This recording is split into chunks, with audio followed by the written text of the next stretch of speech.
პარიზში ქართველი ფერმწერის მერაბ ბულისკირიას პირველი პერსონალური გამოფენა გაიმართა. გამოფენას როგორც ქართული, ასევე უცხოელი დამთვალიერებელიც სტუმრობდა. გამოფენა 1 მარტამდე გაიმართება. დიდი წარმატება მინდა. წარმატების მწვერვალი მინდა ვუსურვო ბატონ მერაბის, მოხარული ვარ და ზოგადად თითოეული ქართველის წარმატება მახარებს და მაბედნიერებს ამ უცხო მიწაზე. ბედნიერება მღწევად რომ დღეს აქ აღმოჩნდი. წარმატებები მერაბის და წარმატებები თითოეული ქართველის წამოწყებას საფრანგეთში. მოგესალმებით. მე ვარ მერაბ ბულისკირია, ქართველი ფერმწერი, 26 წლის. მაქვს ჩემი პირველი პერსონალური გამოფენა პარიზში. ძალიან კარგად ვცნობ თავს.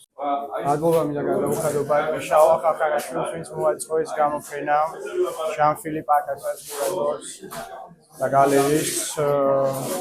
ველოდები, როგორ იქნება ხალხის აზრი, რაც იტყვიან ამ ყველაფერთან მიმართებაში, როგორ აღიქვამენ ჩემს შემოქმედებას, რა კუთხით შეხედავენ, რამდენად დააკავშირებენ საკუთარ თავთან, საკუთარ სულთან, რამდენად ახლოს მივა ჩემი ნამუშევრები ხალხთან.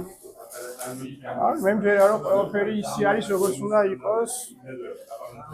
უფლის სწავლობით ეს შანსი მომეცა და დანარჩენს დრო გვანახებს და იმედია რომ შევძლებ იმის გაკეთებას, რაც ჩაფიქრებული.